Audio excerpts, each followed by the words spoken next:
Sekarang kita tarik dalam konteks ketuhanan nih. Kalau seandainya alam semesta ini nggak ada, apakah itu artinya Tuhan juga nggak ada? Belum tentu. Ada orang yang mengatakan, katanya kalau misalnya alam ini nggak ada, berarti Tuhan juga nggak ada dong. Belum Nyambung nggak? tentu. Nah, menurut sampai nyambung nggak itu reasoning? Nggak nyambung. Bagus, nggak nyambung. Karena itu tadi yang saya bilang, itu kaidah tuh. Itu kaidah rasional tuh. Bahwa ketiadaan bukti tidak serta-merta menafikan sesuatu yang ditunjuknya. Ini kan contoh-contoh kaidah-kaidah logika yang kalau saja orang paham gitu kan, maka dia tidak akan sembrono dalam menarik kesimpulan. Orang juga sering mas tuh di alam media sosial itu sering menjatuhkan penghukuman kepada pihak lain tanpa melihat argumentasinya dengan tepat. Saya misalnya belakangan ini banyak orang tuh memframing saya sebagai orang Syiah. Ya, Coba bayangin. saya lihat. Nggak, itu coba bayangin. Nggak, potongan doang tapi. Pakai logika sederhana aja gitu loh. Saya hampir 9 tahun sekolah di kampus Ahlus Sunnah. Ya. Kemudian saya mondok juga hampir 7 tahun di pondok Ahlus Sunnah, pondok NU. Tiba-tiba saya dituduh orang Syiah itu gimana gitu loh. Orang-orang yang nuduh ini paham gak sih Syiah itu apa? Lihat tuh, definisi itu. Lihat kan? Ya. Jadi seringkali orang menjatuhkan penghukuman tanpa mendalami makna dari istilah yang dia sebutkan itu sendiri. Kemudian disimpulkan Syiah itu kafir. Kafir itu artinya apa mas? Kapan seorang itu dikatakan kafir? Itu Syiah sendiri apa?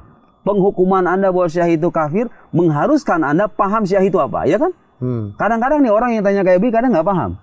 Taunya Syiah itu kelompok-kelompok ekstrim yang suka mencaci maki sahabat, memang ada. Ya. Kelompok ekstrim itu ada gitu ya. Kemudian Syiah itu misalnya membolehkan nikah mut'ah, ya memang ada kelompok Syiah. Tapi Anda tahu nggak, doktrin yang paling inti dari Syiah itu bukan itu loh. Yaitu meyakini imamah atau kepemimpinan yang hak setelah Rasulullah itu bagi orang Syiah bukan Sayyidina Abu Bakar, tapi Ali bin Abi Thalib. Ya. Jadi bagi orang Syiah nih, Ali bin Abi Thalib itu sudah diamanatkan oleh Nabi. Secara nas, secara tertulis bahwa khalifah setelahku itu adalah Ali bin Abi Thalib.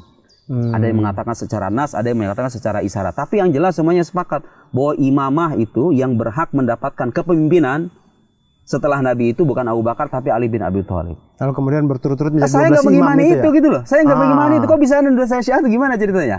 Saya nggak pernah mencaci maki sahabat, nggak pernah. Hanya karena saya ngomong begini. Lihat nih, ini logika nih. Hanya saya ngomong begini. Kata saya. Kalau seandainya, sampean tahu kan arti kalau? Dalam logika itu ungkapan kalau, upakan kalau, if bahasa Inggrisnya ya, law bahasa Arabnya law. Kalau seandainya begini maka begini. Kan kalau itu artinya pengandaian kan? Iya enggak? Bukan berarti sampean kalau saya bilang kalau seandainya saya menjadi anak jalanan maka saya akan bersyukur. Apa itu artinya saya pengen jadi anak jalanan? Ya bukan kan? Ya. Namanya juga berandai-andai. Ya. Kalau saya begini, saya bilang dalam satu tulisan saya,